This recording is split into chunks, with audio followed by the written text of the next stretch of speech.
Hello, ഇന്നത്തെ എൻ്റെ food ടിങ്കട. ഇത് വാട്ടുകപ്പ നാട്ടിൽ നിന്ന് അമ്മ കൊടുത്തു വിട്ടതാ. വീട്ടിൽ തന്നെ ഉണക്കിയ കപ്പയായിരുന്നു. അതും വൻപയറും കൂടി ഇട്ട് പുഴുങ്ങി.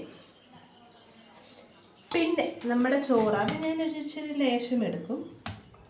കപ്പ മാത്രമായിട്ട് കഴിക്കരുതെന്നല്ല. പിന്നെ കാച്ചി മോര്. ഇതിൻ്റെ തൈരും ഞാൻ വീട്ടിൽ തന്നെ കാച്ചിയതാണ്. വീട്ടിൽ തന്നെ ഉണ്ടാക്കിയതാണ്. പിന്നെ കുറേ ഇവിടെ വളർത്തുമീനാണ് കൂടുതലുള്ളത്. ഇതിൻ്റെ അകത്ത് തലയും ഒക്കെ ഉണ്ട്. തല തന്നെ ഒന്ന് എടുത്തേക്കാം.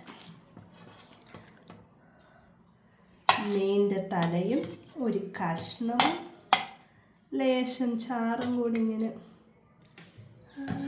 ഇതിൻ്റെ പല്ലിന് പോലെ എന്തോ ഇട്ടായിരുന്നല്ലോ, അതെവിടെ പോയി? കിട്ടി. അതോടെ ഒഴിച്ച് പിന്നെ മാങ്ങാച്ചാറും മീനച്ചാറും ഉണ്ട്. ഇതുള്ളത് കൊണ്ട് ഞാൻ വലിയ ആർഭാടമാക്കുന്നില്ല. ലേശം മാങ്ങാച്ചാർ എടുക്കാം. മീനുള്ളത് കൊണ്ട് മീനച്ചാറ് നമ്മൾ എടുക്കണ്ട എന്ന് ഞാൻ വിചാരിക്കുന്നു. ഇനി ഞാൻ കഴിക്കട്ടെ. ഫസ്റ്റ് നമ്മൾ നല്ല ചൂടാ.